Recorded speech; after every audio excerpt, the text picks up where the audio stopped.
Ok, saludos a todos. Estamos siguiendo nuestra entrevista con gente muy interesante que estamos conociendo acá. Bill Hibbler es un autor. Bill, thank you for doing this, and say hi to the Habla Libre family that we have from all over the world watching us. Bill es un autor y vamos a dar un poco de un libro nuevo que tiene y también un proyecto nuevo. We're going to talk a little bit about the book that you have, and we're also going to maybe project forward about one of the new projects. Why don't you just tell us, begin with, where'd you come from? What brought you to be this author, and what was some of your background? ¿De dónde vino y qué hizo antes de ser un autor? Hola. Went through my Spanish now. Yeah.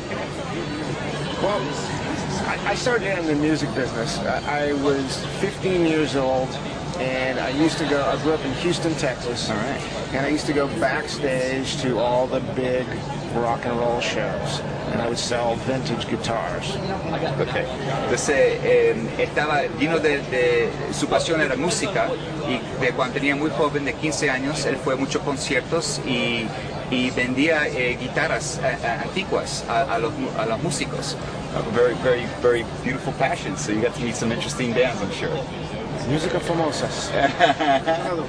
So, yeah, it was fantastic. I got to meet all my heroes. I was in high school, and just the opportunity to go back and meet these bands. And it wasn't, I had to get through. I had arrangements with music stores, and I would go to these shows.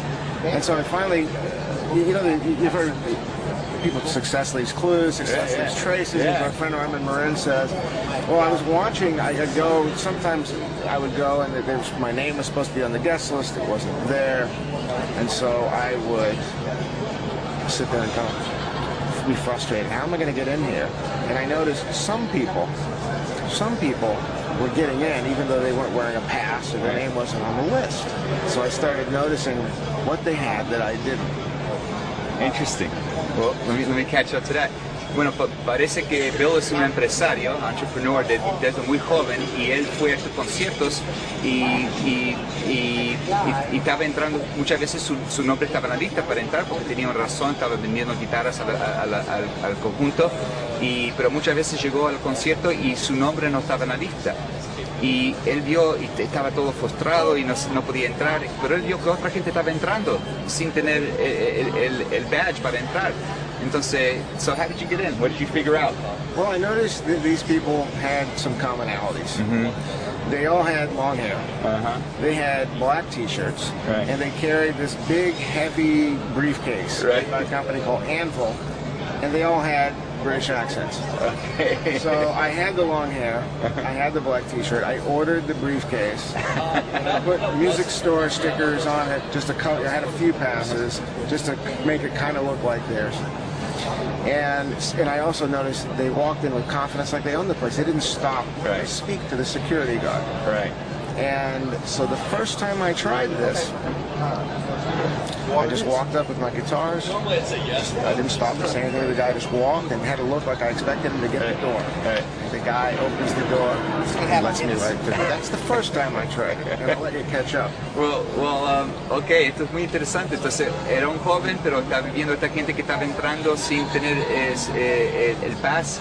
Y él hizo lo que ellos hizo, tenía el pelo como ellos, una camiseta negra con la caja de guitarra y entró con la confianza y miró a la persona en el ojo y como estaba esperando que abra la puerta y así lo pasó y entró así nomás.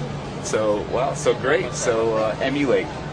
Well, the second time this happened, I went walking right by, and I opened the door, went in, and the security guard is, wait a minute, where do you think you're going? Where's your pass? So now, I'm in trouble, right? And so I turned around to him, and I said, oh, sorry, mate, I think I'll let you on the bus, all right? I'm headed to the dressing room. Wait a minute, you can't come in without your pass. And he's like, look, mate, I've got to get these guitars. We've got sound check coming up. Oh, God. All right, I keep walking, and the guy's like coming to grab me. And I said, you know what? Well, I'll do the clean version. I said, I'm tired of this. I've had a long day. I've had a long tour.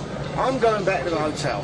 When the band shows up, wants to know where the guitars are, say, oh, I wouldn't let him in because he didn't have his pass, all right? And then I had some other unkind words for him, and I started to walk out, and the guy's like, oh, wait a minute, let him in, this guy's okay. So, and I walked. Bueno, como puedes ver, puso un acento de Inglaterra y cuando la segunda vez que probó esto, la persona no lo va a encontrar, entonces él se puso con la actitud que tenía. Dice, mira, cuando viene el grupo y está enojado porque no tiene sus guitarras, me pueden venir a buscar, yo voy a estar en el hotel, y la persona se puso nervioso y lo dejó entrar de vuelta. Well, cool. It seems like you've used creativity and entrepreneurism from very young. Bring us up to date. What was the inspiration behind going from there to being an author? And Bill escribió un libro que se llama Meet and Grow Rich. Ustedes saben el libro que se llama Piense y hágase rico. Bueno, esto es un libro que se llama Juntarse, una reunión y hágase rico. Y se tiene que ser de un concepto que se llama Mastermind. Y Mastermind, ya lo leíste, my family read the book Think and Grow Rich. We translated it in Spanish and they had it for free. Entonces conocen el concepto, si no, consiga el libro Piense y hágase rico, habla mucho de Masterminds. Entonces voy a preguntar a Bill qué nos inspiró a escribir este libro y de qué se trata. So what inspired you to write this book? And I went on to do a lot of stuff in music, and I worked for a fairly famous band back then called Humble Pie, British band. Yes. And when I was living here in Atlanta, Georgia, and when the band broke up, my career, my phone is right. Good, I can cut. Okay, we'll cut. Let me tell them I'm coming. Good. Hey, Pat. No, I'm doing an interview right in front of the bar, and I'll be there as soon as I'm done. Thanks, Mike. Sorry. It's okay. I'll cut away. Okay, I'm sure it's on vibrate. Okay, then I'll just look kind of right. So, okay, I'll take it from Humble Pie. Okay. So, right here I was, and when the band broke up, it's like, okay, what am I going to do next? And I ended up, I worked as a nightclub DJ, did some different things, but I really wanted to get, I was living a dream, and I like living my dreams. And I'd moved back to Houston, and I was trying to find a way to get back in the music business. And I did not discover Masterminds through Think and Grow Rich. It was actually through a book by Barbara Sher called Wishcraft. And then she had another book called Teamworks. And I read, I forget exactly what she called them, but it was the same concept. And she talked about how to find the people. So I got a group together, including my friend Pat O'Brien that's here, and some local Houston musicians. We didn't have there was nobody really famous in the group. And we got together and started forming our mastermind. And my goal was to get back, and I wanted to tour Europe, see more of the world. And my friend Max Schulberg had a band called The Hunger. They were trying to get a national manager, a national record. Everybody around the room had their goals. Within 1 year, I was managing Glenn Hughes from Deep Purple. And I went on to do 3 albums and 9 world tours. My friend Max, The Hunger, was the first band signed to Universal Music when MCA became Universal, opened for Kiss on the comeback tour.